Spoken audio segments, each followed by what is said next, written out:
The Russian language. Русский язык. Numbers. 1, 2, 3, 4, 5, 6, 7, 8, 9, 10. Greetings and phrases. Привет. Доброе утро. Добрый день.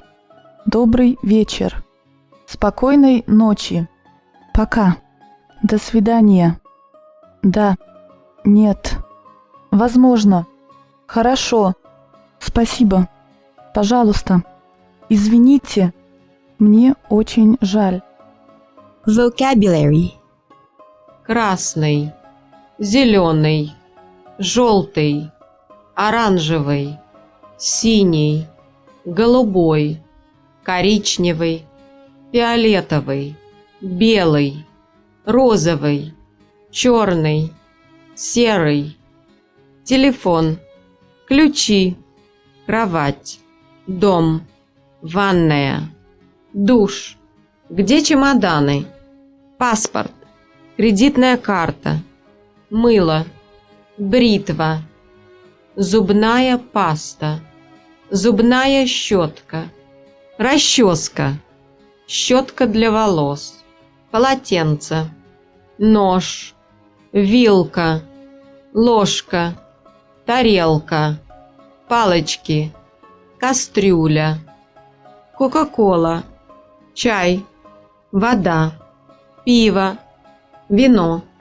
молоко, кофе, яйца, тосты, сахар, сливочное масло, сыр, хлеб, рис, рыба, чеснок, картофель фри, пицца, гамбургер, манго, банан, яблоки, груши, клубника, грейпфрут, лимон, апельсин, малина, виноград, слива, помидоры, сахарная кукуруза, морковь, лук, огурец, картофель, грибы, голова, щека, шея, волосы, ухо, глаз, нос, рот, колено,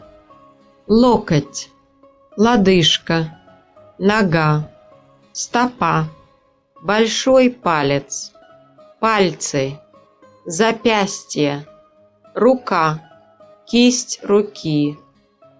The parable of the prodigal son. Затем он сказал: «У одного человека было 2 сына. Младший сказал отцу: «Отец, дай мне часть состояния, которое мне причитается». Тогда отец разделил между ними имущество. Прошло немного времени, и младший сын собрал все и отправился в далекую страну. Там он промотал свое состояние, живя разгульно. Когда он истратил все, в той стране начался сильный голод, и он оказался в нужде. Тогда он пошел к одному из граждан той страны и уговорил того нанять его, и тот отправил его на свои поля пасти свиней. Он мечтал насытиться стручками рожкового дерева, которыми питались свиньи, но никто ему их не давал. Придя в себя, он сказал: «Сколько наемных работников у моего отца имеют хлеб в изобилии, а я здесь умираю от голода. Встану, пойду к моему отцу и скажу ему: Отец, я согрешил против неба и против тебя. Я уже недостоин называться твоим сыном. Прими меня как одного из твоих наемных работников». Он встал и пошел к своему отцу. Когда он был еще далеко, отец увидел его и сжалился над ним. Он побежал, бросился ему на шею и нежно поцеловал его. А сын сказал ему: «Отец, я согрешил против неба и против тебя. Я уже недостоин называться твоим сыном. Прими меня как одного из твоих наемных работников». Но отец сказал своим рабам: «Скорее, принесите самую лучшую длинную одежду и оденьте его. Наденьте ему на руку кольцо и на ноги сандалии. Приведите откормленного теленка и заколите его. Мы будем есть и веселиться, потому что мой сын был мертв и ожил, был потерян и нашелся. И они стали веселиться. В то время его старший сын был в поле. Когда он, возвращаясь, подходил к дому, то услышал звуки музыки и танцев. Он подозвал одного из слуг и спросил у него, что происходит. Тот сказал ему: «Пришел твой брат, и твой отец заколол откормленного теленка, потому что тот вернулся живым и здоровым». Он разгневался и не захотел войти в дом. Тогда его отец, выйдя, стал уговаривать его войти. В ответ он сказал отцу: «Я столько лет служу тебе как раб и никогда не нарушал твоих заповедей, но ты ни разу не дал мне козленка, чтобы я повеселился со своими друзьями. А как только пришел этот твой сын, который проел твое состояние с блудницами, ты заколол для него откормленного теленка». Тогда отец сказал ему: «Сынок, ты всегда со мной, и все, что у меня есть, твое.